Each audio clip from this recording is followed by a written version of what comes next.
اخبار مية مية في الكرة المصرية فضلا وليس امرا، دعمني باللايك وبالمتابعة. يلا بينا.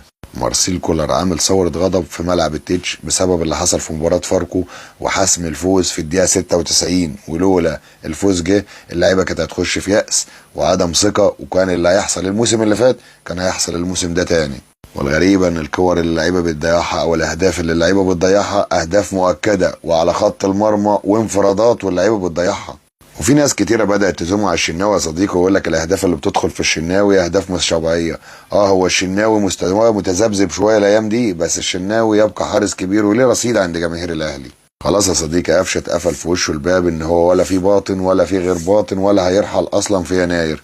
والنادي الاهلي قالوا المدير الفني متمسك بيك وعاوزك، والنادي الاهلي هيعدل له عقده في الوقت اللي يشوف اللي الوقت مناسب. رئيس الباطن السعودي يا صديقي طلع واتكلم وقال تصريحات على النادي الاهلي مش كويسه، وقال لك لو نادي درجه رابعه كان رد